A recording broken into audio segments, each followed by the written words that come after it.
අද අපි රස බීම් එකක් හදමු. එන්න එහෙනම් මාත් එක්ක බීම් එක හදන්න. මුලින්ම පොඩි වීදුරුවක් අරගෙන ඒ වීදුරුවට මද රස්නේ වතුර ටිකක් දාගන්න. ඊට පස්සේ පොඩි බෝතලයක් අරගෙන ඒ බෝතලයට නෙස්කැෆේ හැඳි එකක් හෝ දෙකක් දාගන්න. ඊට පස්සේ ඒකට සීනි කැමති නම් ඔයාලට ඇඩ් කරන්න පුළුවන්.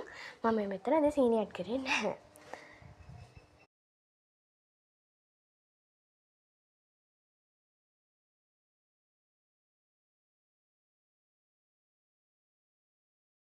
ඊට පස්සේ අර මද රස්නේ වතුර ගැන ටිකක් අපි නෙස්කැෆේ දාගත්ත බෝතලයට දාගන්න.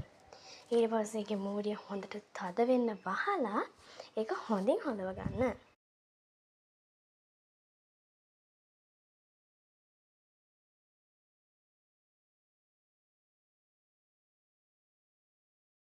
ඊට පස්සේ වීදුරුවක් අරගෙන ඒ වීදුරුවට ෆ්‍රෙෂ් මිල්ක් හෝ පිටි දාගන්න පුළුවන්.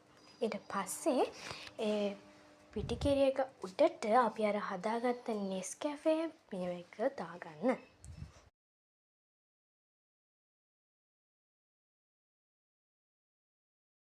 ඊට පස්සේ ඒකට බටයක් දාලා ඔයාලට ඒකේ රහ බලන්න පුළුවන්.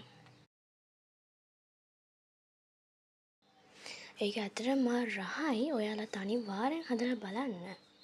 මං එහෙනම් අදට ගිහලා එන්නම්. ආයෙත් දවසක හමු වෙමු.